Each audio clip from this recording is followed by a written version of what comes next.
Hey, Jackson, thanks for coming to the audition. So just act scared if you can. Well, that was good. So the scene... Well, don't interrupt me. Know your role. I am the director here. So let me paint the picture for you. You're being chased by a ghost. They're following us. Maybe two ghosts and a boogie monster. Get to the car. There's no car in this scene, okay? I'm the director. Oh, God. Listen to me. Is that... What? That's What are you talking about? That's casting out demons. Oh my fucking god. I didn't know you could scream like that. You know what? You get the part. Stop laughing. Please stop laughing. You're scaring me. Well, that always scares the shit out of me. Hey guys. Hey. Hey, what's up? Hey. Hey. How you doing? I'm good. Who are you? I'm Bailey, I'm Zach. and this is Casting Out Demons. A comedy horror podcast made from our blood, sweat, and fears. Okay, so guys, today we have a special guest. Who is it? Hey, I'm Cameron. I'm Zach's brother. He's my younger brother who happens to be older than me. I'm just glad he invited me over today. Mm-hmm. I'm excited to talk about the movie. Okay, let's go ahead and mention that we are talking about a movie today. For you that don't know, what movie is that, Bailey? Oh, we're talking about the Babadook. For those of you who listened to the Birds episode, we accidentally said that. I canceled it out. No one knew. So no one knew. Yeah, I bleeped Now it. you know. I bleeped that It sounded good. shit. Thanks. Ray Busby added me to. Okay. Oh, cool. Okay, so yeah, we're just keeping it all in the family today. Yeah. And speaking of families, we're talking about the Babadook. Oh yeah, that is a fucked up family, if I can say so myself. Who wants to give the synopsis? Did anybody want to? You know what? While we're trying to decide that, we should decide who's going to do their trick or tweet first. Okay. This is everybody's favorite segment, unless you have a preference on another one you like. I hope it's your favorite because it's our only segment. It's our only segment of the day. This is going to be a very short episode. It's just a Twitter episode. We're trying to keep the episode in under 140 seconds or less. So, Cam, do you want to go first? Or are you having trouble loading your phone there? Well, my phone is notoriously slow. It needs to be replaced, but I have Everybody knows it for being slow. Infamously. All right, you ready? Yeah. Yeah. I think I used 139 characters. Good. For this. Kudos. With a promising and suspenseful beginning, The Babadook trades in its creepy premise for straightforward allegory that stifles the scares. Whoa. Yes, profound. Honestly. We gotta over here. What's the guy's name? From your mouth to Ebert's ears. They're Eberts. Like, I think it and then you say it. Exactly. Trick or tweet. This is mine. A kid Ghostbuster proves that catharsis is enough to keep the darkness out. ... Or does he? Hashtag, please retweet. I just want one person to prove they read this. Okay, well that mine's a little dark. Go ahead. It's a little dark. We cover all the bases here. humorous. We're like a baseball field. Mine is the Lost Sesame Street episode entitled "D is for Depression." Now, for you that don't know, Sesame Street. Is Quick synopsis of all of Sesame Street. It's a children's show where they often... They deal with Good synopsis. They deal with the alphabet, right? You know what I was thinking about the other day? What? I wish that they would do like a Sesame Street Degrassi hybrid, or like a Sesame Street with like Tackle Degrassi. That's what I've always wanted. J is for Fantastic Jimmy, television. W is for wheelchairs. Why would you put them so close together, though? J and I don't know W? how the alphabet works on Sesame Street. I guess they can do what they want at that point. Mm-hmm. Yeah, there's a lot of room there. There's a lot of material. Speaking of Elmo, you know what really tickled me about this movie? What? The fact of the matter is, we're not sure if it's a metaphor or not. Now, I think that both of you guys come down on one side on this. You guys both think that it's a metaphor for depression, correct? I mean, Yeah. Loss. Yeah, Loss. definitely. Do you think Grief. loss plays a hand in depression? Definitely. Cool. Me too. In many cases. This actually isn't an episode. Did you guys? Just a PSA. You guys ready for this? Did you guys watch this movie through a Freudian lens or a Jungian lens? Oh, I don't know, but you took off your glasses. I didn't watch so it with it's so any official. glasses on. Really? Yeah, I just had my own eyeballs. How did you manage that? It's pretty easy because I'm not prescribed glasses, so I never wear them. You heard it here first. It's the easiest thing in the world, actually. Yeah. Yeah. What lens did you watch the movie through? I'd rather not talk about them. So let's talk about theories. Theories. Okay, so we're gonna start out with theories. Is that cool? Yeah, that's we can change okay. it. No, that's You know I'm really insecure. it's okay, buddy. Thanks, buddy. So start out, this movie, for those of you who have not seen it, is about a mother and son who we find out later. The mother is trying to cope with the loss of her husband, who was killed in a car wreck on the way to the hospital to actually have her son. And so there are some theories that kind of have trickled out from this movie that either A, the entire demon in the movie, which is the Babadook or Babadook, because it rhymes with book, but I can't I always say Duke because I'm from Texas. Yeah. And so If someone gets mad, they'll try to duke it out with you later. hey, Ayo. hey That's yo, clever. Write that look one at down. you. Look at me. I actually did write that one, but I'm going to go ahead and tear that off. Oh God. So a lot of people think that the monster is not real, that it's like a figment created by the mother, and it's kind of a personification of her depression and grief and loss. Where other people do think there is an actual demon that plays off of her. I would say that it's pretty like one-sided. Like I think that if we had to cut it down to percentages, I would say it's about like 80% people think it's a metaphor, 20 people think that it's like an actual monster, and the other people don't matter because there's only 100%. Oh my God. I think, go ahead, Cameron. I think the director would probably think say it's a metaphor. I think she would agree with that. Just the sense I got. And what clues in the movie do you think lends to that kind of way of watching the movie? Well, it's the focus on the loss of the husband. Okay, and So- that being the first scene of the movie would kind of lend hand to that as well. Yeah. The first scene of the movie we get is a dream sequence where Amelia is riding in a car, and it looks like it's stopped already, and it looks like the initial crash has already happened. Yes. And it looks like whatever hits them, whether it be a train, 18-wheeler, or a guy wearing a top hat, comes in. Spoiler, man. Sorry. We're in the first Sorry. scene. An ambiguous gender person wearing a top hat. Send hell. Comes in. She wakes up by floating down to the mattress like a feather. If you ever heard the song "Creep" by Radiohead, it's a good song. Oh my God. I thought that was one of the best shots in the film. Oh yeah, I like that's that. a strong one to start with. Yeah, and I think it could use more of that. Yeah, I feel like it was only used one more time, correct? Near the end of the movie. And I guess that was probably on purpose to kind of bookend it, but I don't know, that kind of mystical aspect of it. I liked that best about the film. And the director does use repetition a lot in the movie. Yes. Whenever she goes to the clenching of the jaw and like the feeling, and then eventually she pulls out a tooth. Yeah. And what do you guys think that means? Like, I know that's jumping ahead a little bit, but what do you think pulling out the tooth means?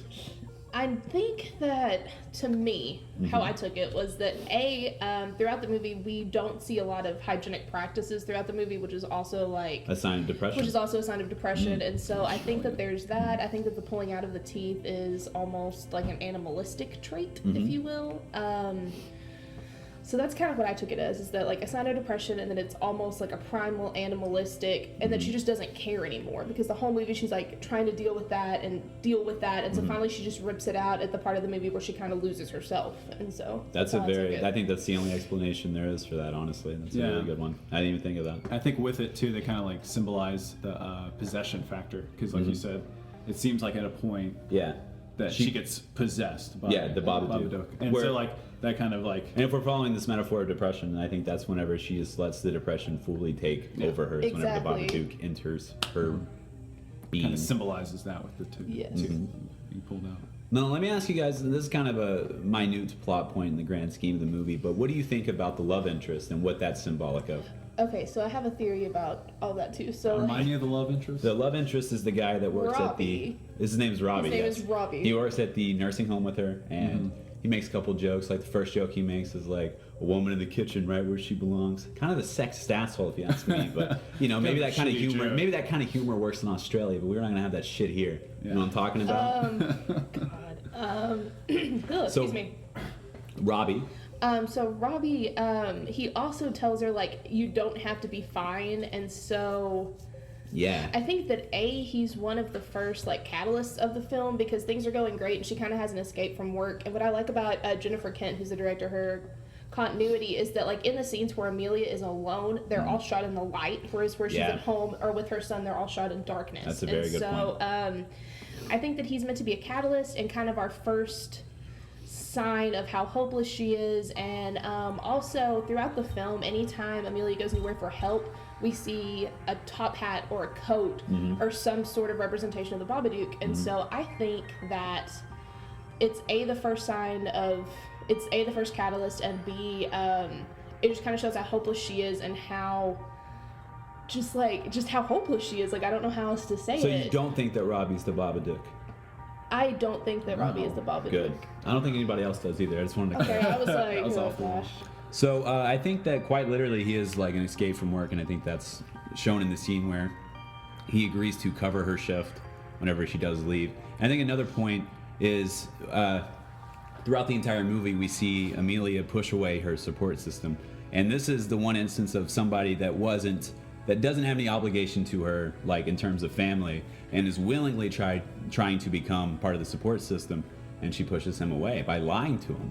Yeah, and then she's very upfront with him, and so I think that also there's something to the fact that he comes into their home, and the next people to come into their home are like Child Protective Services, Yeah. and so it kind of shows that like the people coming to their home are like Trying to help at Yeah. some level. And they're kind of seen as enemies, like in terms of like the movie, like whenever the Child Protective Services people arrive, you're kind of like, as the audience, you're like, what the fuck are these people doing here? Because like the only characters you really know are Sam and Amelia. So whenever we see any conflict going against them, we immediately see these people as threats to the characters we're coming to care about. But in reality, they're there to help.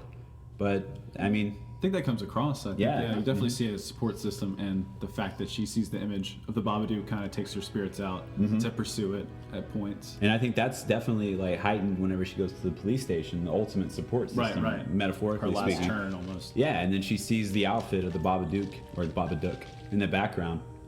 And I think that's one of the most crucial scenes if we're going to say that she is the one doing all this. Because okay, so yeah, I was talking to you about Yeah. this theory.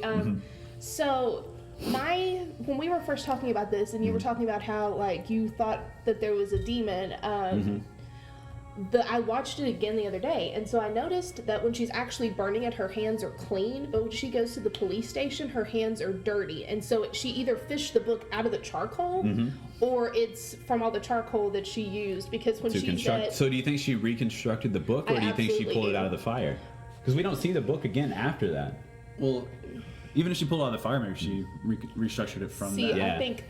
I think that time doesn't necessarily happen the way that we think it does. Like when Life is not what it seems, Exactly. as Sam says. Exactly. And so, because I thought when I first watched this that she was going to poison Sam, and so in my head when I watched it this last time, I was like, has a week gone by, because the doctor only gave her enough medicine for him Yeah. for 1 week. Yeah. And so I was like, is she poisoning him, or is there something in that medication? Yeah. Because as we see early on in the film, she's making him dinner, and there's broken glass all in the soup. Yeah. And so And the Babadook did I'm that. just trying to think if this has happened before, if she's done something like this before. I kind of had now the theory catching that it. maybe this happens every year around this time.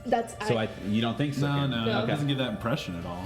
Well, I think that the impression that it gives is that whenever her neighbor, Mrs. Roach, I believe her name is, Yes. she says that she knows that this time of year is hard for her. And I think that line is, I mean, obviously that's whenever her husband died and everything, but to a certain point, I think that her neighbor is seeing the same symptoms, maybe over and over again, so she knows to look for that. Maybe that's reading into it a little too much. Yeah, it's what I would want to be the case. I Yeah. would love to know that she's been plagued with this demon And wouldn't it- repeatedly throughout yeah, her life. So, but- and then maybe at the beginning of the movie, whenever Sam is so ready to defeat the monster, and he hasn't even been introduced to the Babadook yet at that point, he hasn't read the book, but he's already got his shit ready. He's already got his gadgets ready, the catapult and everything. So maybe this is a cyclical thing. Maybe that he's getting prepared for it. and this is how it's come in like the fullest force. Maybe Yeah. But he doesn't recognize the Babadook at all, like immediately when he's like. Maybe it's a very- different form every year. She is I don't know. Maybe Yeah. this is just the one instance we get as the Well, audience. that plays more into the metaphor than almost. Like, Oh yeah, 'cause you're absolutely. If you giving it- believe that, then it's but- completely Yeah, metaphorical. I think Yeah. that's there. Yeah. Well, see, I had another theory that is a little far fetched, but just bear with me for a second. Satan So- pizza theory. So it's my Here Satan. it It is. is my Satan pizza theory. Hashtag. So you know how their neighbors like Mrs. Roach, and we see cockroaches. Yeah. I think that every single thing in the movie that the Babadook does, Yeah. or comes to her as, is based off of Hey. something else. I thought early about in the that movie. too. Right on. So like Mrs. Roach, how we have like the neighbor with Parkinson, she's twitching at the end when Yeah. the Babadook's in her. I think that she's playing off of So- her entire environment. If we're following that theory, what do you think the embodiment of her sister is? The embodiment of her sister, I think, I didn't mean to put you on the spot, but yeah, I'm just trying well, to. I mean, you could say that the embodiment of her sister could be the fact that Calling him a little shit calling him a little shit because she has disdain for Sam that Amelia doesn't show early on in the movie until she starts making the change.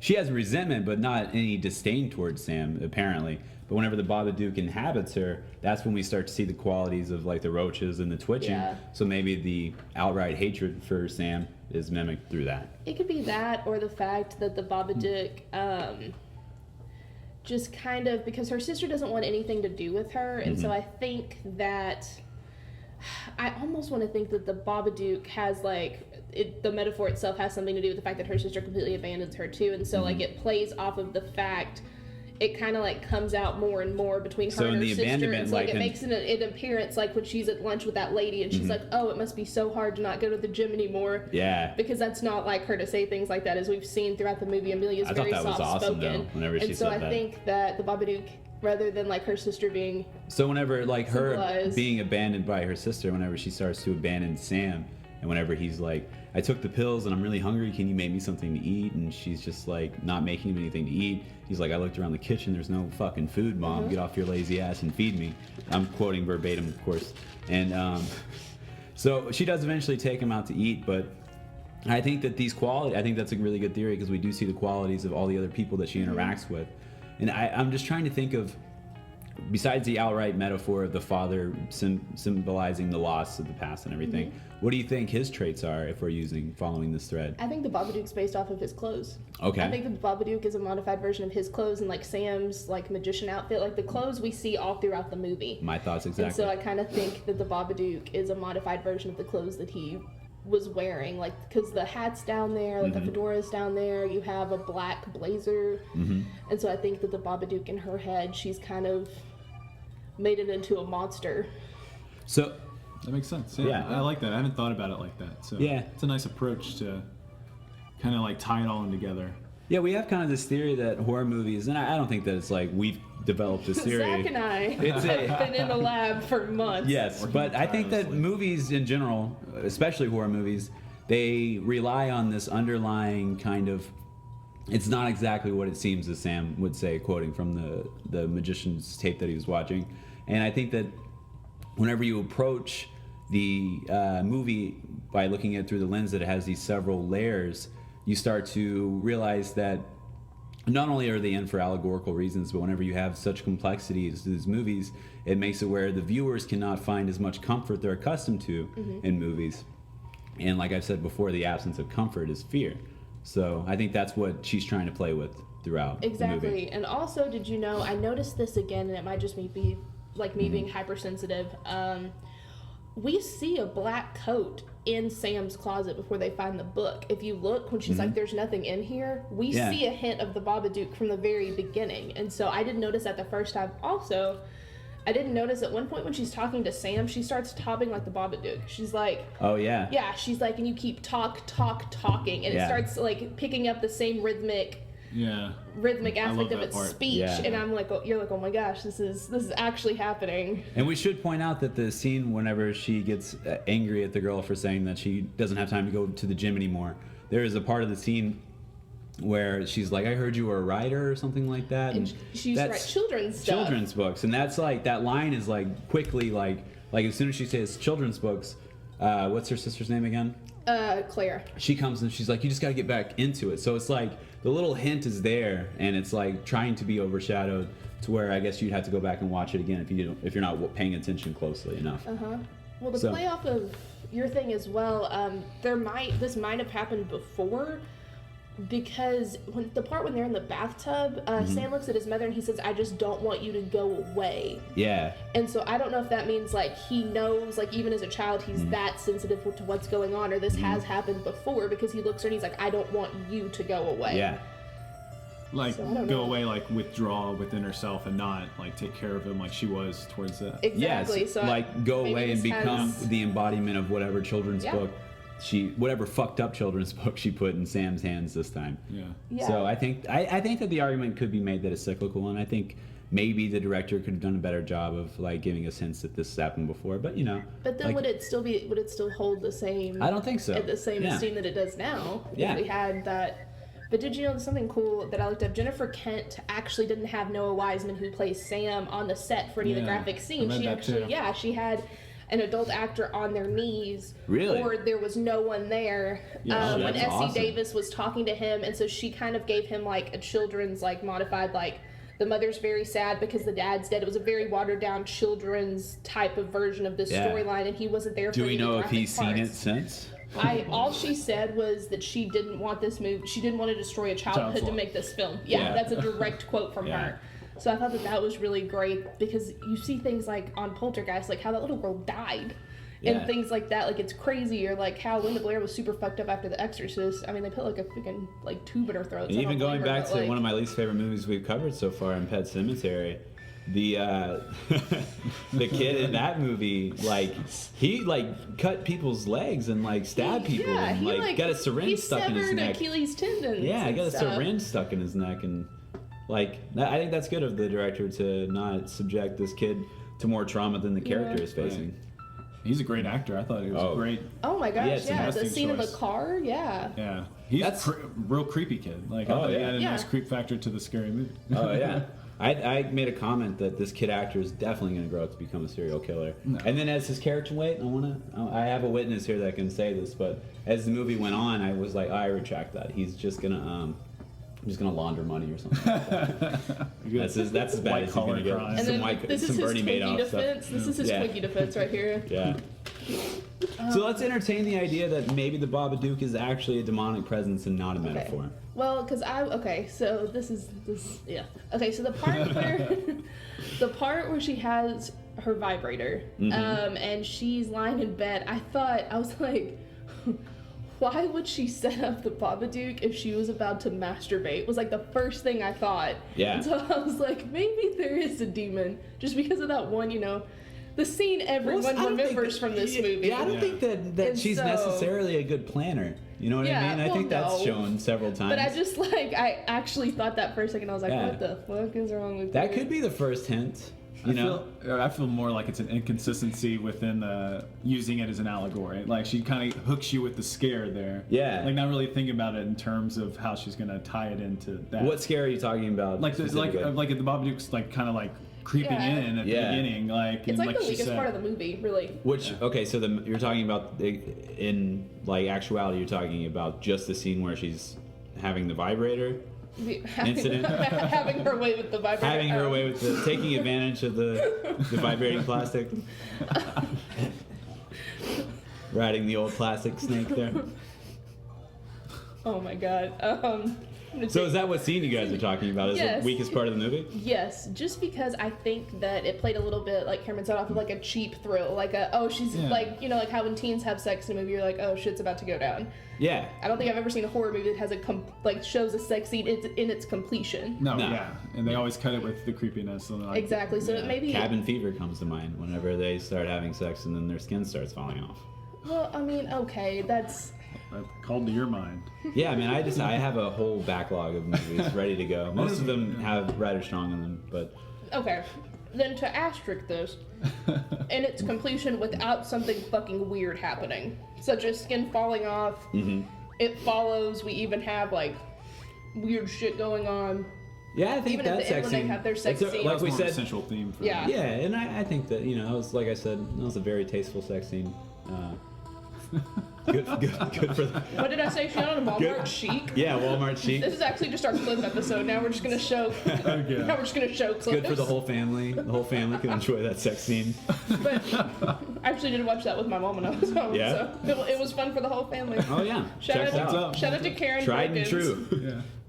So let's entertain the idea, just for like for the 10% of people that, or what did I say, 20% earlier? Well, you I'm originally inconsistent. thought. When I watched it the first time, and I should say that when I started the movie, I was watching with my sister, and I put the movie on, went to the kitchen, and made myself something to eat, and I came back and I missed the first scene where the car crash happened. Okay. Okay. So I completely did. that's It was out of understandable. context. I never saw the first time I saw the father is whenever she walked like right up to him, was face to face with him. Whenever he was the Babadook was like embodying this man or whatever, and I was like, who the fuck is this guy? Like I knew that the father. I was like, I've never seen this guy before. Like this is weird. Almost took me out of it. Again, Jennifer, that's not your fault. It's my fault. I was hungry. Now. Always your excuse. Whenever I watch it, so the entire time I'm thinking that this is like your traditional like demonic possession movie. So I'm looking for those types of clues, and I actually have a few of them here. If you Let's guys... hear them. All right, so I started off with the question: is it a metaphor? And I think absolutely. I don't like after watching it the second time. I think that it was intentional, but I think that the director does it in such a way where the movie kind of exists in this liminal state where it's like on the border of being a metaphor or a possession, Yeah. so you can read either or. Which And I think, hate. well, I think it's a good technique for horror movies because it breeds that kind of uncertainty in the viewer, and like Which we do love. Yeah, that We uncertainty, do love like America's where you have to Demons. kind of put whatever you want onto the movie, and whenever you do that, you have to face your own fears. I wonder what that says about us as people that we have to project our own things onto movies that are made by other people. It's empathy. We do that. It's Or just something. narcissism. I mean, It's more. I That's prefer very fine, empathy. though, so. Yes. It's that whole situation exists in a liminal state where we're not sure if it's narcissism or empathy. For some, it's the same thing. I think even the most casual fan of the genre would agree that it's a metaphor for loss and depression, but I can make an argument to the contrary because as we've seen in movies before, like with, let's use The Exorcist, for example, and whenever Linda Blair's character, I don't know her name in the Reagan. movie. Reagan, yes. Yeah. Reagan is a very susceptible person to a demonic possession, being a young girl in this very white-collar household where her parents are very overbearing. her mother's an actress, right? Isn't that what it is? Like her mother was she an like actress? acts in Okay. movies, so she's kind of forgotten. So she's kind of in the background, very lonely, and so she's susceptible to a demonic possession. So if we use that kind of the foundation of these movies, we look at these two characters that we're introduced to. Yeah. One is a mother who lost her husband when the day she was giving birth to her son. The other character lost his father the day he was born. They're two very broken characters. And I think there are two scenes in the movie where you can argue that they are being possessed or at least overcome with the Babadook. And the first scene that we see is whenever Sam is in the car and has like his seizure-like episode. And he just starts screaming bloody murder. Which is the most horrifying scene in the entire movie. I think it's the second most horrifying. Okay. I'll touch back on what I think is the scariest. I mean, I think the scariest is when the Babadook comes down and is in her face, but Yes. Yeah. I disagree. I think we'll touch on that later. What would you change segment? Put a Okay, pin in cool. that. Put a little pin in that. Continue. Okay, so continue. My stutter's coming back. It's all right, Cameron. So he's screaming bloody murder, and I think that the reason that he isn't possessed, if we're looking at it through the lens of it being a strictly just a possession movie, is that the mother, Amelia, steps in, saves him, pulls him out of the car where the possession was happening, and takes him to the hospital.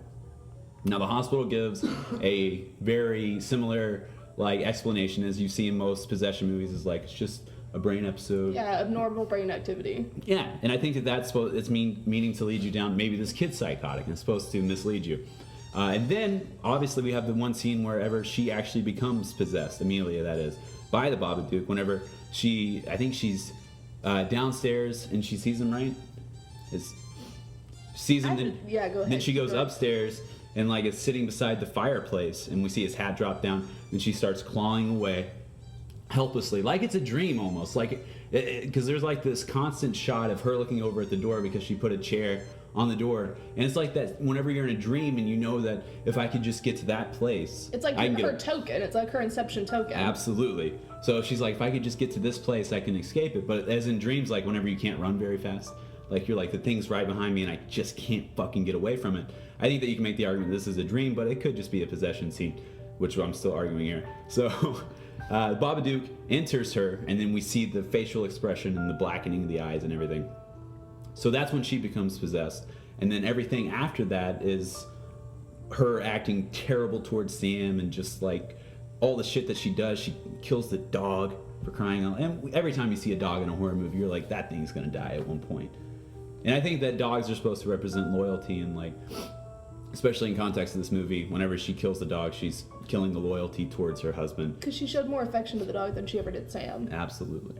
So, possession movie. And then there's the scene whenever, and this is the scariest scene to me, which I still believe that this is the case, and I talked to two friends about it earlier today, and they both disagree with me, but Satan pizza, I gotta stick to it. So my theory on this, there's a scene where Amelia is watching the TV, but by the way, let me just interject here.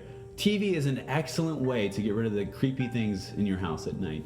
You turn the TV on, you have a couple laughs. Those weird noises you heard.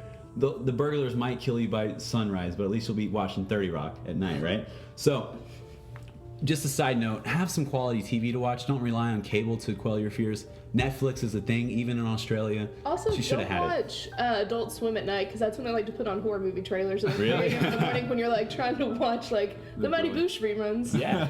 And all of a sudden there's like a movie trailer for a horror movie. So Amelia's watching TV, and these fucked up images come on, like... One of the creepiest parts of the whole movie. Oh, yeah. Like, a guy takes off his head and just sets it down. Yeah. There's, like, all these people dancing in hell and shit like that. And then it goes to this newscast. And it's like, the mother killed her son on his birthday, was found stabbed to death on the morning of his birthday, all this stuff. And then there's, like, her in the background in this window, and she's got a fucking terrifying face on. Then it zooms in on it, and then she wakes up. Now, not only is this kind of what I think a demonic possession would be, to see yourself like an out-of-body experience when you know that that's not who you are anymore, but there's still like a part of you in there. So, but the demon is possessing most of you, so you're able to see yourself outside of yourself. So I think that could be an argument for the demonic possession. And then cut to the only way I think this theory completely falls apart is whenever the Babadook leaves. I should say that there's another scene where this kind of is supported whenever Sam is dragged up the stairs by nothing. Yeah. Seemingly nothing. So I don't think that she has the capability to do that. Whether or not that actually happened can be debated. She also had another out-of-body experience where she saw Sam dead, and then she like came to and she was standing over him with a knife. So there's moments where she has lapses where you could argue that maybe she did drag Sam up the stairs, but she pictured herself at the bottom of the stairs. But just the fact that it's being thrown around the room, she stands up to it, it can be seen as a demon at that point. But where it falls apart is whenever the demon is held in the basement. Now, I think that there's no way to argue that that's not a metaphor for suppressing your fear or your depression and keeping it in a place in the back of your mind where you can go deal with it and try to get past it as time goes on. But in possession movies, we rarely see the demon come out of the person and the person be okay. So in context of this movie, if she is okay, then the demon would still stay in the house, probably. And what are you going to feed a demon besides worms?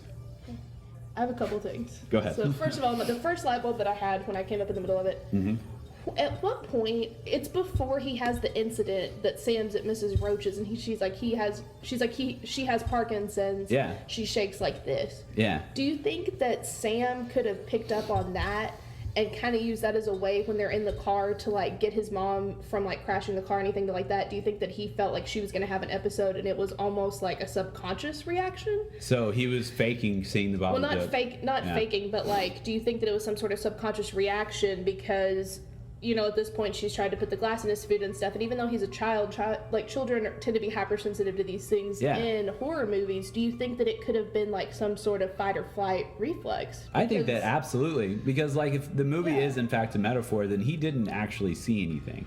Exactly. So there has to be a he could logical sense, like how children sense when things are wrong, or like how animals, because they're like so innocent and like so like untouched by anything. And, you know, just a few minutes before, he was at Mrs. Roach's, and she was talking about her Parkinson's, and he was imitating her Parkinson's. That's a good point. So... That's a very good point. Yeah. I don't know. It just seems like all of it, like, to imply that it was, like, real and stuff, it feels more like trying to add on to the metaphor in a way. Like, it's, like, not... I guess it's not really... taking that into account like you guys are, in a way. That's the impression. So you're thinking that we're reading more into it? We're doing more work than the director did. Okay. Well, we do that every week. Yeah. Which is totally a great way. It makes me enjoy the movie more thinking about it like that, but I'm just like, they don't really kind of put that effort, I feel like. So do you think that the director intentionally doesn't choose a lane, and so that it can be ambiguous at the end of the movie? Yeah, that's how I feel like, well, I mean, I feel like she keeps it ambiguous up to the point, like you said, if it was all a metaphor, he wouldn't see anything. Yeah. I don't think that's necessarily true. I think she lets that happen to sell the fact that it's a horror movie and to kind of give you that hook and think, okay, maybe it is a possession thing. And then kind of, which I loved. I was on board with all that. I thought it was great. And then it gets to the point where the possession is actually like, oh, it's actually her psyche. And then at the end with the basement, she goes down there and she's like seized by it, but there's nothing there. Yeah. And like it feeds it worms, but like, what is eating it. Like, Yeah. the idea of keeping the demon down in the basement can only represent a metaphor. Yeah, that's what I'm saying. That's what Yeah. I try to make a joke in the end, like, Yeah. what else are you gonna feed a demon but worms? But like, No, I understand. I was just giving. Yeah, you my I think that spiel there. I think that there's no way to look at it other than that. Well, I mean, you could look at it like from a Fight Club perspective, like how David Fincher has. What we gave you see- that idea? Okay, so like we see Tyler Durden and the narrator because Edward Norton's character's never given a name. So like we could say that it still is a metaphor. Like when she's seeing sand being thrown around that room, that doesn't mean she's not doing it because Yeah. it's like in Fight Club how we see Tyler Durden and the narrator both in the same scene, Yeah. and so that doesn't mean I think that she's the one that's throwing Sam around the room the whole time, but it's just. To keep referencing Fight, there's a Fight Club poster hanging above us right now, guys. so That's what easy kind of to like, reference it. yeah, exactly. So Can we make any Planet Terror references? Yeah. I Best got not that to bring movie in that the up. mail the other day. That's all that I can. It's the only connection I have. But yeah, I think that definitely. I just don't. I tried to go in it with the idea that there was an actual demon, and I just couldn't get on board with it. Yeah. Just after everything, and just really thinking about it. Yeah, I remember like the day after I watched the movie, me and Cameron had a pretty heated argument about because he was like, I loved it up to the point, and then I was so disappointed when they kind of threw on the metaphor tag. yeah, it does kind of seem kind of preachy towards the end of the movie. Like this is an allegory. even beyond Yeah. the preachiness of it, which most allegories tend to be preachy. Oh in that yeah, aspect. absolutely. But beyond that, it's just Talking to you, squandered such a Aristotle. perfectly good horror movie. Like it was building up to be such a great one. Like if they leaned into the Babadook actually being this kind of creature and elevate it from there instead of bringing it down to like inner mind, I Yeah. would have enjoyed it a lot more. But And I that's thi- just me subjectively. No, I think you're criticizing right, it. and I think that the scene where she overcomes the Babadook, whenever she's just yelling at it, essentially, it's just kind of weak. You know what I mean? It's like doesn't deliver. it builds up to this precipice, and if it's gonna, that's where it has to shit or get off the pot, and it's when it chooses to be a metaphor. Yeah. That scene where he's stretching his arms out like Shit's Freddy all over. Krueger. That's what Confucius said, Yeah. right? Oh Have yeah. the potter be a metaphor. Oh yeah. Absolutely, man. He said that all the time. He was all about that. And I guess the idea of the metaphor kind of ruins the fiction before it. Like it kind of Yeah. it makes it not all fit together in a good way for me. Yeah, I have some there. No matter how you look at it, there's inconsistencies. Like I think that comes from not choosing a lane by the end of the movie, and I think I don't know if it was accidental or not that it ends up being obvious that it's a metaphor. I don't know if that was her intention to a certain point. Oh, it's a strong metaphor. I still like the movie a lot. Yeah. But like, yeah, I think she definitely achieved that goal because it pulls off a great representation of that. 'Cause, Yeah. I mean, I think it's a very even to the subtleties that you mentioned to kind of piece it together in the Yeah. creepiness works tenfold into the idea Yeah. of it being a metaphor. So you had something, Cameron. You have a quote from Edgar Allan. It's really lengthy. Yeah. I don't really need to read it if you don't want. Do you want to It's more summarize just it? it's kind of just more like because we were talking about that, Yeah. and I was like trying to think why it bothered me so much, and I was like, well, Edgar Allan Poe didn't like allegories too much Yeah, either. yeah, So I for went and sure. pulled a quote from him talking about Nathaniel Hawthorne's stuff. Which Nathaniel Hawthorne is the minister's veil, because that's like a very metaphorical political story. Young Goodman Brown. Yeah. Stuff like that. I forget what he was actually criticizing here. Might not be able to pull it up. Oh, we I can talk add about my the. silly. Go ahead. Yeah. So okay, I'm ahead and rewatching pull it up Saved there. by the Bell right now because I have nothing better to do, and Wet Hot American Summer doesn't come out until tomorrow. So I've been Comes on at rewatching midnight. Saved by the Bell, and so Yeah. she has headaches at the Babadook, and so I wrote down, as we learn in the Saved by the Bell classic episode where Kelly Kapowski pretends to have a split personality to teach Zach and Screech a lesson for overlistening at their slipper party. Clearly, this movie is a metaphor. Because as in all sitcoms, when someone pretends to have a headache, it's usually to teach someone a lesson or as some sort of metaphor. So Yeah. thank you, Saved by the Bell, for And thank teaching you- us another great lesson. Thank you for making that reference easy. It was not like pulling teeth. Hey yo. Heyo. Okay. So I want to talk about my theory. We'll come back to the metaphor. Do you have it pulled up already? Actually, let's go ahead and talk about the metaphor, then we'll talk about my theory. No, do your theory and then we'll do this. Okay, for sure. Okay. So the newscast, there is in the newscaster says the boy was found on his birthday, murdered by his mother. Now the movie ends on his birthday. So couldn't an argument be made that this is not over? It is not a happy ending. She is not overcoming anything, and that was foreshadowing into what is going to happen. Because everything else that happened in the book, the Babadook book, happened in real life. She killed the dog. she strangled Sam while he was on top of her. Okay? Now, I think that if you really look into this, and this is going to be a stretch because the last shot we see is Amelia closing her eyes. Now, whenever she was watching the TV, you can make the argument she had her eyes closed, she was dreaming. So I think that she might be going back into that state right at the end of the movie. And I think that could be what's happening. And I think that, sadly, Sam could be dead at the end of the movie. I think that's what's implied. That's when I watched it the first time. I think that's all I was thinking about. I was like, that kid is going to die. And I think that's a great way for the director to not show the kid dying, but at the end of the movie. I don't know what your guys' theories are on this. I like that ending a lot. No, I could definitely see where you're coming from on that. Yeah. The only thing that doesn't sell me on it is the fact, because they made a big point about when someone mentions the father's name and how she reacts and kind of like freaks out almost. Yeah. And they do it on purpose and bring it up at this party, and she's actually okay and can deal with it. Yeah. Which speaks to a triumph within the metaphor. Yeah. And then ends there, which... And I never put together the birthday thing, and when you told me that when we talked about it, that was the biggest convincing factor for sure. And I would like to think that, but the fact that it doesn't imply it strongly leads me to believe that's not the case. Also, the last image is Sam in his mother's hands, and it's very motherly. It's a nice ending. Yeah, it has that nice feeling to it. But I think that another argument to kind of argue this point is the last thing that Sam is doing is a magic trick, and he's giving his whole spiel that he says several times throughout the movie. Not everything is as it seems. And I think that the director is saying that this last scene is not what it seems. It's dark, and shit's about to get bad as soon as the movie ends. Yeah, no, I could get behind that. If they would have thrown in a little something about the magician act in that scene, then I would have been... They did. What? He does the magic trick at the end of the movie. Really? Yeah. Yeah, he does that with the plates, and he does the whole life He could pulls be a the- beautiful thing, but also dangerous or whatever. Yeah. There's a So whole I thing, think that that's exactly what she's doing. Hey, if that's the case, then like I said, I really like the movie, but That part gives me goosebumps every time. Yeah.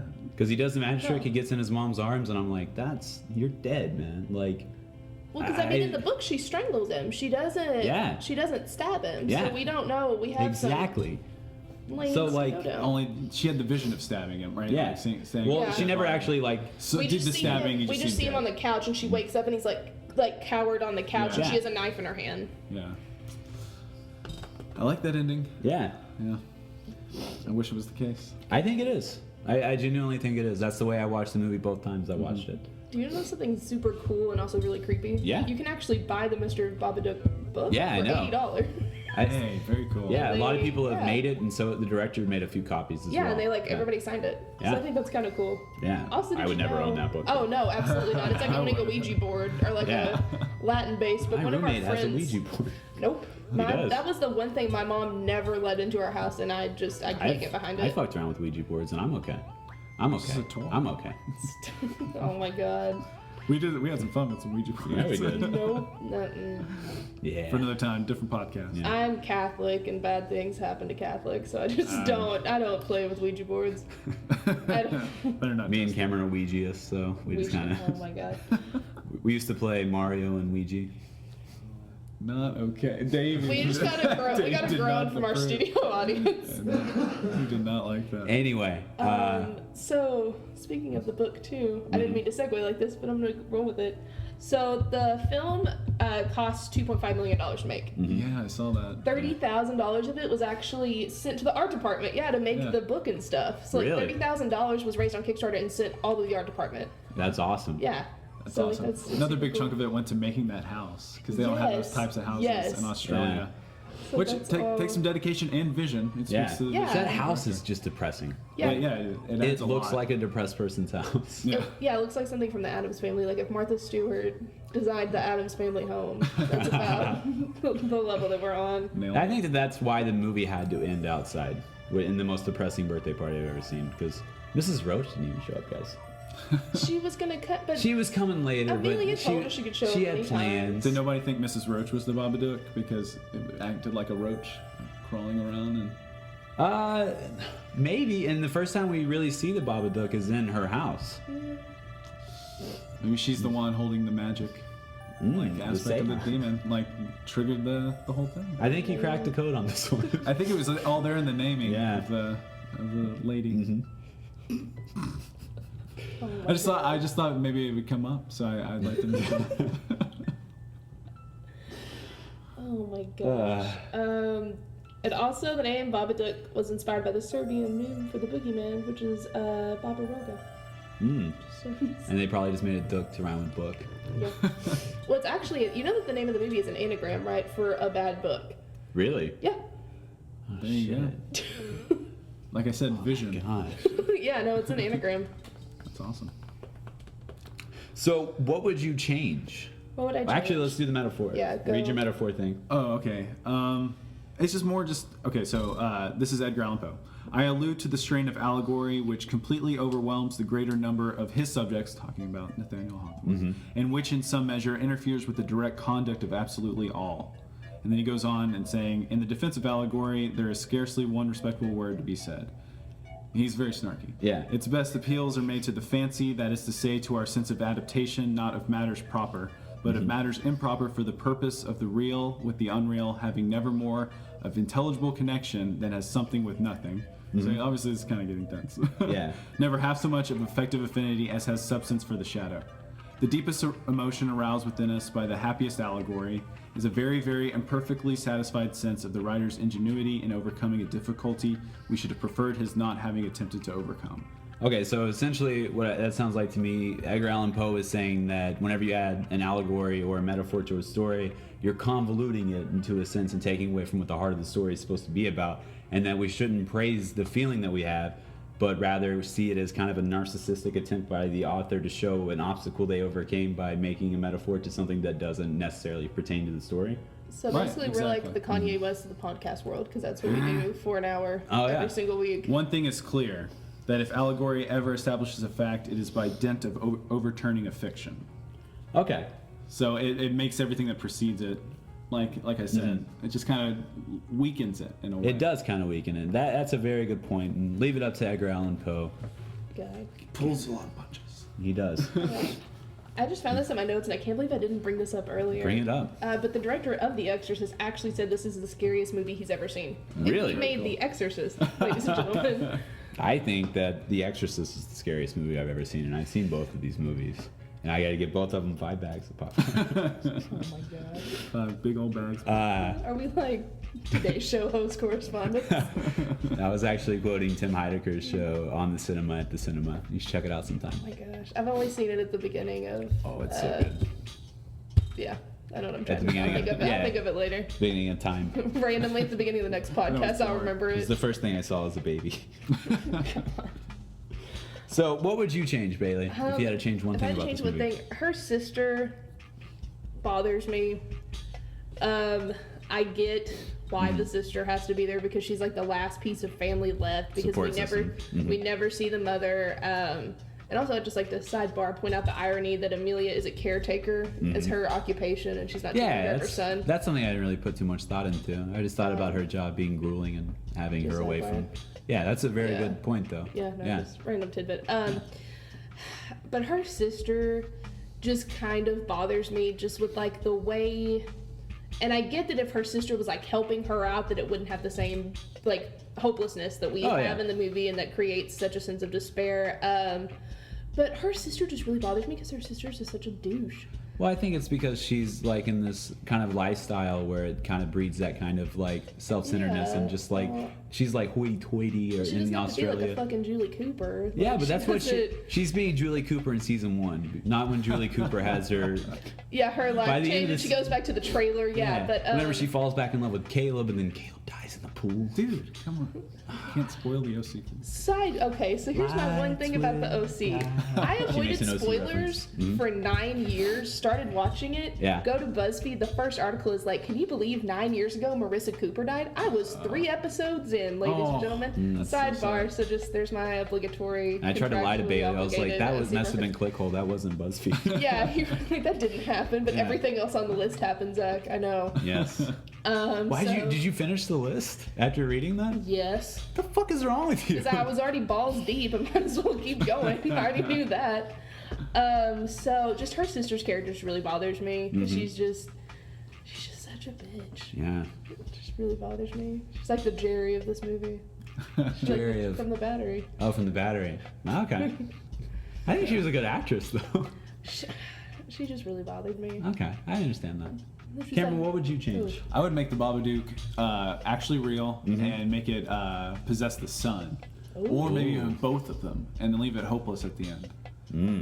That's what I would want, and then just make it very, very scary. Cameron, our regional optimist, is in the studio today. Thank you. What would Zach change? That's a question a lot of people are probably asking themselves right now. And I think that in terms of what we've come to assume out of a horror movie is very good special effects, kind of cheap scares, like out of nowhere, turn a corner, something's there, kind of to scare you. And I like that this movie avoided that for the most part. But where they kind of, and I understand the movie was made for less than $3 million, but the Babadook himself, and I talked to other people about this, no one agrees with me.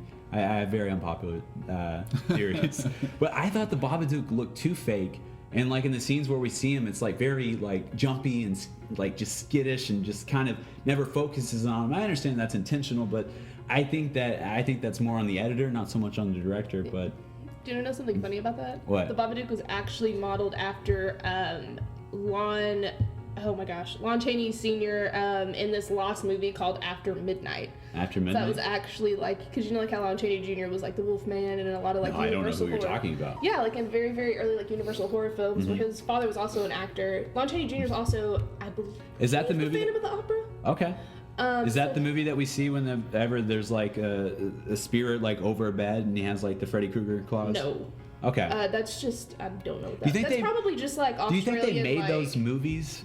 Like that's another thing I thought. Where did they get those clips from? Because they Well, I all mean, seem very hyper specific It's to kind of the. like a trip to the moon, and kind of like in that vein of filmmaking. I Yeah. think that it's just old film, probably free domain that they had, just like lying around. Well, they found some somewhere, good shit, man. right? Real creepy Like the stuff. music that I put on the podcast. It's free domain. I find it on. Domain. I find it on looperman.com. Well, I would also change the whole pull in and also quick pull out into masturbation station that we have. Just Yeah. like one little scene in the Like, movie, let her 'cause it's so finish. Stupid, yeah. Yeah. You know, Let the lady we're climax. feminists here. We are. um, So I just think that Yeah. just whenever the Babadook is revealed, I think it's just a tad bit phony and kind of takes me out of the movie. so we Kind of like I whenever was- whenever that happens, I feel like I'm Amelia's character with a vibrator between my legs, and then my son walks in the room. Kind of takes me out of it. You know what I mean? That's what I mean by that. I can agree. Yeah, Yeah. I thought it was definitely. I anticipated much more and was slightly disappointed. I thought it was Yeah. still creepy, but ultimately disappointed. Because like I'm referring specifically to the scene wherever he's crawling on the ceiling like a cockroach. Yeah. Yeah. And I think that they show him at other times, and it's very effective. Like when we see him at Mrs. Roach's house and on the TV screen, like that shit. Whenever they superimpose his image on these old horror movies, that shit's effective. But every other time we see him, even the scene where his hands are stretched out, that's supposed to be scary, but it just looks really phony. well, see, it's super. Well, could you argue that that's because it's from a children's book and it's from a child's perspective? Mm-hmm. So could you argue that that's why it was kind of childlike because it wasn't as Whimsical. terrifying to us Yeah. as it would be to a child? Yeah, I think so. But I think that even children have like they can conjure up some pretty scary shit. So I think that in terms of what they conjure from fear, I don't think that they're gonna like imagine anything less frightening than we would as adults. Okay. Because like when they think of it, they think of like scary monsters. We think of crippling death. So like Oh my money, no. exactly. So Oh, okay, God. what did you rate this on a scale of 1 to 10? Scale of 1 to 10, 8.4. 8.4. Are you looking over at my bit of paper? Did you really give it to an? fight. Did you give it an 8.4? I gave it an 8.2. Oh, I just thought that That's funny. you can't read or something. as we established last week, Zach. I have a little thing to go along with it, a little tagline. Can I read it? Yeah. Yeah, go for it. The feeling of tension and anxiety drives the movie to a frightening place that most horror movies never reach. But ultimately, like I guess Cameron said earlier, the metaphor convolutes the movie to where it should have been higher than this. It should have been in the 9s. Yeah. But Because it's kind of like the Blair Witch Project, where we don't have any sort of really social commentary or anything. That's what makes it so horrifying. Yeah. Because it's just a primal, basic film where Yeah. this. the context of the Yeah. film is all there is. Yeah. Yeah. Right on. Yeah. I gave it a solid 8. I Yeah. didn't do the point like you guys, Yeah. but yeah, I thought it was an 8.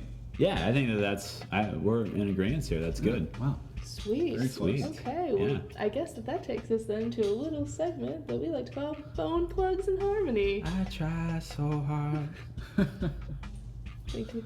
can't get away from Missouri. I try so hard. We're gonna do that every week. We're just gonna have Zach sing the whole song and I know the whole song. for 3.5 Don't minutes. test it.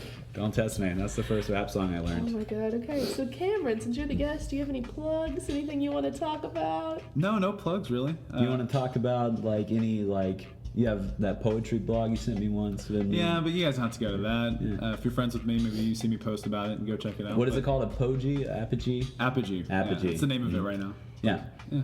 Might change. Yeah.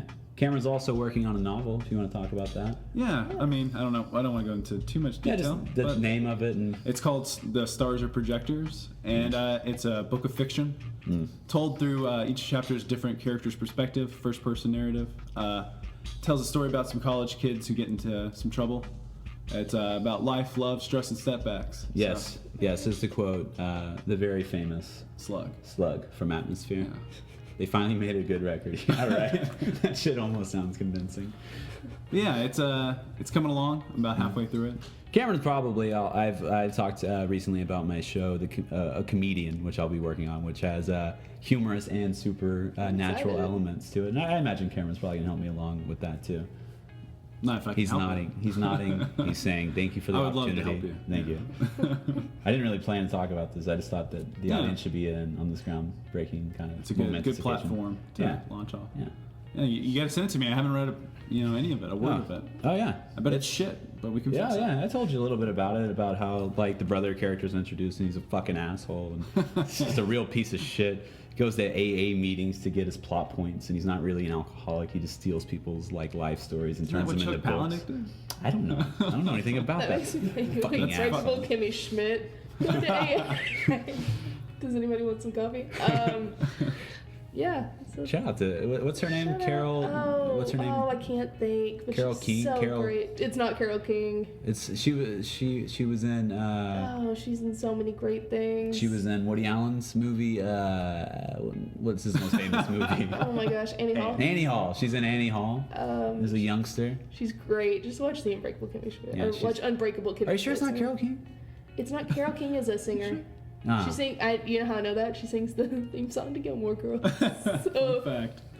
it's where my college education got me. So yeah, Zach, what's your Twitter handle? My Twitter handle this week is go out to a no-kill shelter, adopt a cat, hit the @ symbol on your keyboard, and put some cat food on your keyboard, and let your cat walk around for a little bit, and you'll get my Twitter handle that way. Anything? Secret coded message. Anything else you want to plug? I mean, I talked about my show that I'll be doing. I'll be start doing stand-up again soon, and I just made a song recently that I posted on SoundCloud. It's called No Pairs, and that is in parentheticals, or is that what those things are called? Parentheses. Parentheses. No Pairs is in parentheses, and we also have Sounds very confusing. I bet it's great. It's a very convoluted thing. We deal with metaphors and just talking about loss and depression, and it's told through the lens of a demonic possession. It's like your everyday run-of-the-mill song you hear on the radio, but we had fun making it in the studio. Yeah. So we also have a cover of "Ain't No Sunshine," the Bill Withers classic song, and features me on guitar and my friend Dunky. He's singing vocals. Donkey Dave. Dunky Dave. David Clark is a good man, one of the best men I ever know.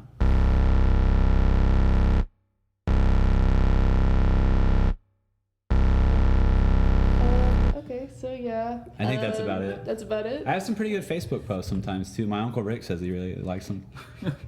And we have Quite Busby literally. here. We have 2 Busbys here in the studio and a Busby on Facebook, so it's good. Yeah. Oh my god. Okay, so yeah, for me, I just started writing for Hello Giggles. I have 2 articles waiting to be approved, so check out those. I have one up right now about podcasting that you can find on my Facebook. I have a blog that's nobodyputsbinthecorner.wordpress.com. And I might be starting a video blog soon because I Whoa, have what so is many this? side projects that What is this video I blog have so about? much free time. Do you I don't need- know. I'm just gonna leave it at that. I don't know. Okay, if you ever need a co-host or anything, I'd love to write. Let's write a video blog about myself. I'd love to. Exactly. I'd love to ride your coattails on your rise to stardom. Well, then will you just can I just give you what happened during my week and you do a slam poem about it? Oh yeah, And that's just all the absolutely. video blog I is? write slam poetry all the time. No ghostwriters. Yeah. That's Watch out for that. Yeah, you hear that, Meek Mill? Oh my god. You hear that, motherfucker? Oh my god. Nicki Minaj. Before Thank we God he start has your any- Twitter handle. Yeah. Yeah. Thank God. Yeah, just tweet at me because that's all you're capable of doing. Please, we're starting to eat beef on the streets. You fucking bitch. God, this is gonna be like Fuck the, you, meat mouth. This got ugly quick. Oh my god. I can't, if you're gonna cause that kind of controversy, you can't ride up on my coattails. Yeah. Sorry. Too much You heat. need a figure like me to toss all your shit on. Oh my god. This is a symbiotic relationship. So anyway, you know it. our podcast has stuff. So we have a Facebook page. It's just Casting Out Demons. We have a Twitter that's very, very sad. Yeah. So if you want to be our intern, we can't pay you shit. We can let you run a Twitter for us. Yes. Get you Starbucks. Yeah, get us Starbucks. You can get us Starbucks. Sorry, We won't what get did I you say? Starbucks. We'll give you a cookie straw in the house. I have the rest of my cookies. Whatever we don't eat, you can have. Sad. Big- And we also have a Gmail, so if you have any ideas for movies, or if you're one of our friends and want to come on the show, you can email us, not text us or anything like that. Just email us, and you can come on the show. I can get it on my phone number if you want me to. Please. I'd love a text from just anybody. I'm lonely, guys. Most of my texts come from Pizza Hut and Papa John's with their new hot deals. Oh my god. $6.99 for a large pizza, but this deal expires tomorrow. I'm on it. Okay. Give me some toppings too. Well, speaking of on it, Cameron, what is the first horror movie that scared you and What? why? Oh man. So my go-to answer is Nightmare on Elm Street. Yeah, that's something. Wait, what was That's your what- answer? That's Nightmare on what Elm Street. Zach I said you told were her. gonna say it Yeah. too. Yeah, well, and it affected the whole family in such a profound way. Yeah. It's hard not to. Selena was up there. No, but on the real, there was this one movie. I don't know the name of it. I remember seeing it as a child. It was on some TV, maybe Stars or Yeah. HBO. But the one scene that stuck with me was there was puppets that like ate this person. I don't Oh, remember. dude, is that Dead Silence, Puppet Master. No, what is the movie that what's the guy from Lord of the Rings did? Is it it wouldn't be Meet the Feebles. Could it be Meet the Feebles? Because Meet the Feebles isn't a horror movie. But Well, there's this is eating people. horrific. There's no way this movie wasn't a horror movie, or, Yeah. or I was just a dumb kid. I can't. Well, If I saw it again, I would know it because it's That was it's actually tattooed the in my Lost brain. Sesame Street episode C is for cannibalism. So yeah, that was God. probably it. Nightmare on Elm Street was pretty horrific. I still kind of have nightmares about seeing him. As soon as I see him in a nightmare, I freak out. The part when they fold up Johnny Depp in the Yeah, Murphy that's- bed is yeah. horrifying. That was a fun scene. Yeah. Ooh. Really got his career started. we'd watch Nightmare on Elm Street, then we'd watch Barney. And then we'd be like, we're too old for Barney. Yeah. We'd throw our Barney dolls Let's watch away. a sequel to Nightmare on Elm Street. And then we're like, we need to watch Barney again because that shit's terrifying. 'Cause that But shit- in retrospect, both of them equally as terrifying. The last 2 weeks have been pretty rough on you guys, it sounds like. It's been real rough. God. Yeah, also have a correction. I had to write an article about this, so I done goofed. Roger Ebert did not coin the term manic pixie dream girl. It was actually Nathan Rabin. And Oh, yeah, common mistake. yeah, you know, all the time. I mix them up all the time.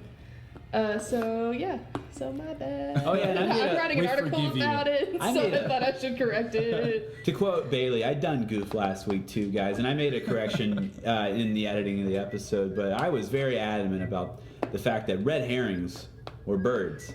I did some Googling after the episode. Turns out they're not birds, they're fish.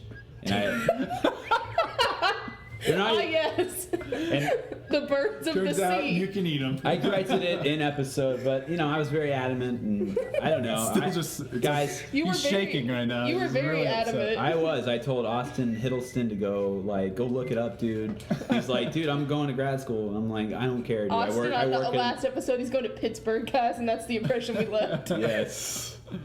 So, you know, they're not birds. Fun fact. They're not birds. No. I'm not even 100% sure they're actual fish. I just know that there's a dish called red herring, and it's like a type of fish. Is that just where you say it's something and then they pull up the plate and it's something totally different of somebody else that did it? I don't know. What are your, Okay. what? What? That's also what I'm going to name my memoir, Red Herring, the fish, the birds of the sea. The birds of the sea. So But I am right about the red herring directors introducing. That is still the Yes, correct no, term. you're right. A pup named Scooby Doo. We had this whole talk. I just yeah. want to know. I just want the audience to know Greatest I was quotes. right about something. One time. God. All right. Well, I think that's gonna do us. Thank you, Thanks for Cameron. having me. This is so much fun. Anytime. I'd love to come back. Yeah, I'd like to see you again We sometime. can make that happen. Yeah. Yeah. What other movies do you like talking about? I want to talk about Creep as soon as we got a hot minute. That Ooh, one's a yeah, fun yeah, I'll be sure yeah. Yeah. I have that coming up on the schedule too. Yeah, We sweet. have some good. I have some good ideas coming up that I haven't Yeah. talked to Zach about off mic. Yeah. Best movie I've seen recently. Yeah, that's a very good movie. Very creepy. It's. Hits you right in the Oh feels. my God, Zach's making like a Anyway, an guys. Eric Warehouse face. That's all I know how to make. That's what he's So got. yeah. So just to let you guys know, last week I said that it wasn't me calling you, it was somebody else, but it actually was me. I'm kind of disappointed no one picked up. Just reaching out for a friend. I think you've made that clear. He keeps repeating syllables and talking about guys in trench coats, so you might want to pick up next time, guys. Guys, I could really use a friend right now. Oh my God. So that's gonna do it for today. And remember, ghosts have feelings too. The sequel. Casting Out Demons is not recorded in front of a live studio audience. Well, sometimes it is. But it is always created by Bailey McLeod Perkins. The editing is always done by Zach T. Busby. Original music for intro and outro provided by Jackson King. And the cover art for the podcast you listened to was made by Lauren Mims. This is just a podcast. This is just a podcast. This is just a podcast. This is just a podcast. This is just a podcast.